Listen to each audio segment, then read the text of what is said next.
Olá! Quem é da área de tecnologia, de telecomunicações ou de eletrônica, com certeza já esbarrou por aí com termos como dB, dBm, SNR. Mas o que isso realmente significa na prática? Nessa análise, a gente vai mergulhar fundo no decibel, uma unidade que é simplesmente fundamental para entender esse mundo. E antes de a gente começar, é super importante dar o crédito a quem merece. Todo esse material didático foi elaborado com muito cuidado pelo especialista Silvano. E olha, essa apresentação aqui foi gerada por uma inteligência artificial com base no trabalho dele. Então a gente já pede desculpas de antemão por qualquer errinho ou imprecisão que possa ter passado nesse processo automatizado, tá bom? Bom, o nosso caminho hoje vai ser o seguinte, dividido em 5 partes bem diretas. Primeiro, vamos entender por que, afinal, a gente precisa de uma escala logarítmica. Depois, entramos nos fundamentos, logaritmo, bel e decibel. Na sequência, vamos ver as fórmulas e as unidades de medida. Aí partimos para as aplicações práticas, para ver como isso funciona no mundo real. E para fechar, a gente faz uma síntese de tudo com umas regrinhas de operação. Vamos lá? Então, vamos começar pelo começo. Por que a gente não pode simplesmente usar watts ou volts para tudo? Parece mais fácil, né? Pois é, a resposta está na diferença gigantesca de magnitude entre os sinais que a gente encontra no dia a dia. E o problema fica super claro quando a gente põe as duas escalas lado a lado. Dá uma olhada.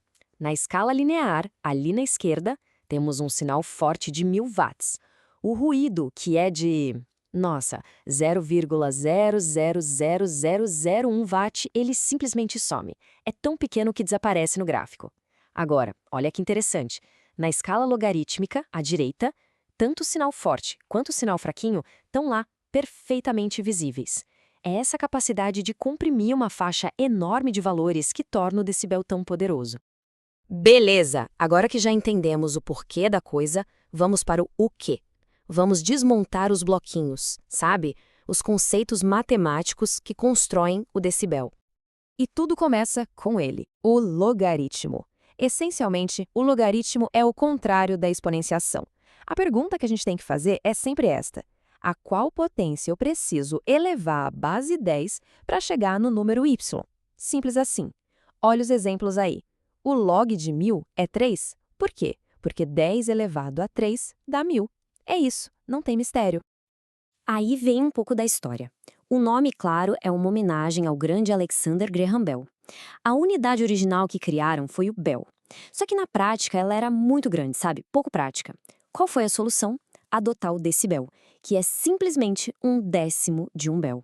E aqui vem o pulo do gato, o ponto mais importante. O dB não tem dimensão, ele não mede um valor absoluto, tipo quilos ou metros. Ele é uma razão, uma comparação entre duas grandezas, para dizer se algo aumentou, que é o ganho, ou diminuiu, que é a atenuação. Ok, com a base sólida, os fundamentos no lugar, chegou a hora de montar a nossa caixa de ferramentas. Vamos ver agora as fórmulas e as unidades de medida que a gente precisa para trabalhar com decibéis no dia a dia. Então vamos lá. Esta aqui é a fórmula geral para a potência. O ganho em decibéis vai ser 10 vezes o logaritmo na base 10 da razão entre a potência de saída e a de entrada. Bem direto. Se o resultado der positivo, quer dizer que teve amplificação. Se der negativo, atenuação. E se der zero? Bom, se der zero, significa que a potência de saída foi igualzinha à de entrada, um ganho unitário. Certo? Mas e para tensão e corrente, como fica? A fórmula muda um pouquinho, sim. O multiplicador vira 20 em vez de 10. E por quê? Porque a potência é proporcional ao quadrado da tensão. Lembra da fórmula P igual a V ao quadrado sobre R? Então, existe uma propriedade dos logaritmos que nos permite tombar esse expoente 2 lá para frente, multiplicando o 10 que já estava lá. E 2 vezes 10 dá 20. Mas muita atenção, hein? Essa regra do 20 log é só para grandezas de campo, como tensão e corrente. Para potência, continua sendo 10 log. Olha, essa tabelinha aqui é ouro. Ela nos dá uns atalhos mentais que ajudam demais. Por exemplo, dobrar a potência é a mesma coisa que um ganho de mais 3 dB. Dobrar a tensão, aí já são mais 6 dB. E cortar a potência pela metade, menos 3 dB. Sério, são valores que valem muito a pena memorizar porque aparecem o tempo todo. Beleza, até agora a gente falou de dB como uma relação, uma comparação. Mas e se quisermos expressar um valor absoluto de potência? É para isso que existem unidades como o dBm e o dBw. Elas basicamente travam a potência de entrada num valor fixo de referência. O dBm, por exemplo, é referenciado a 1 mW, super comum em Wi-Fi e redes de celular. O dBW é referenciado a 1 watt, e a gente vê mais em transmissores de alta potência. E a mesma lógica de ter uma referência vale para a tensão. Isso cria outras unidades, como o dBu, que é padrão no mundo do áudio profissional, o dBV, comum em equipamentos de áudio domésticos, e o dB microvolt ou decibel microvolt, usado para medir a sensibilidade de receptores de rádio. Essa tabela é para guardar com carinho. É tipo uma colinha, um resumo do alfabeto do decibel. Mostra cada unidade, a grandeza física que ela mede, sua referência e onde é mais aplicada. É uma síntese perfeita de tudo que vimos sobre unidades até agora.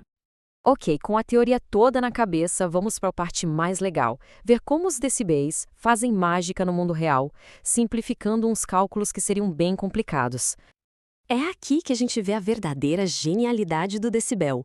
Num sistema em cascata, como este Link Budget, uma série de multiplicações e divisões se transforma numa simples conta de somar e subtrair.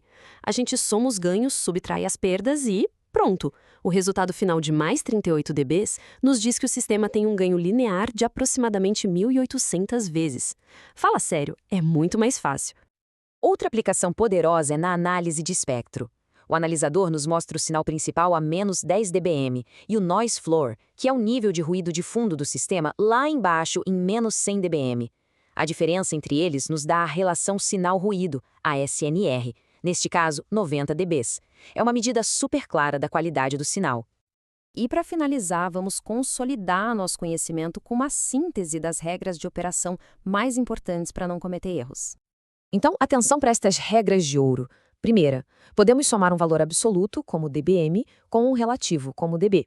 O resultado será absoluto. Segunda, podemos subtrair dois valores absolutos para encontrar uma relação em dB. Mas a regra mais importante, o erro a ser evitado, é a número 3. Nunca somar duas potências absolutas, como dBm mais dBm. Para fazer isso corretamente, é preciso converter para watts, somar os valores e só então converter o resultado de volta para dBm. E claro, para quem curtiu o assunto e quer ir ainda mais fundo, aqui estão as referências bibliográficas que serviram de base para este material. São excelentes fontes para continuar os estudos. E aí, essa análise foi útil? Se esse conteúdo ajudou de alguma forma, considere se inscrever no canal, deixar um curtir e comentar. Todo esse engajamento ajuda muito porque mostra para a plataforma que o conteúdo é relevante e ela acaba recomendando para mais pessoas que também querem aprender. A gente agradece demais pela atenção e até a próxima.